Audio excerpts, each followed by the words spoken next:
8వ రోజు పాసురములో 3వ గోపికను నిద్రలేపడానికి గోదాదేవి గోపికలు వచ్చారు. నిద్రపోతున్న గోపికను చూచి ఇలా అంటున్నారు: ఓ పరిపూర్ణమైన వనిత, తూర్పు దిక్కు తెల్లబడింది. గేదెలు మంచులో తడిసిన పచ్చికను మేయడానికి అంతటా తిరుగుతున్నాయి. శ్రీకృష్ణుని వద్దకు వెళ్ళడమే ప్రధాన ఉద్దేశంగా వెళుతున్న గోపయూతులను ఆపి నిన్ను పిలుచుటకు నీ వద్దకు వచ్చాము.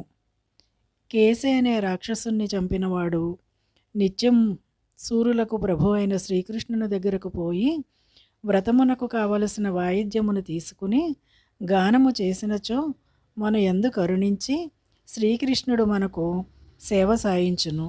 కనుక లేచిరా అంటూ ఆండాళ్ మరియు గోపికలు ఆ నిద్రపోతున్న గోపికను లేపడానికి ప్రయత్నిస్తున్నారు. கீழ்வானம் வெள்ளென்று எருமை சிறு வீடு மேய்வான் பரந்தனகான் மிக்குள்ள பிள்ளைகளும் போவான் போகின்னாரை போகாமல் காத்து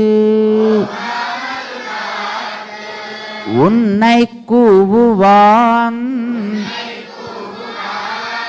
வந்து நின்னோம்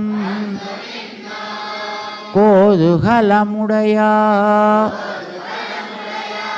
பாவாய்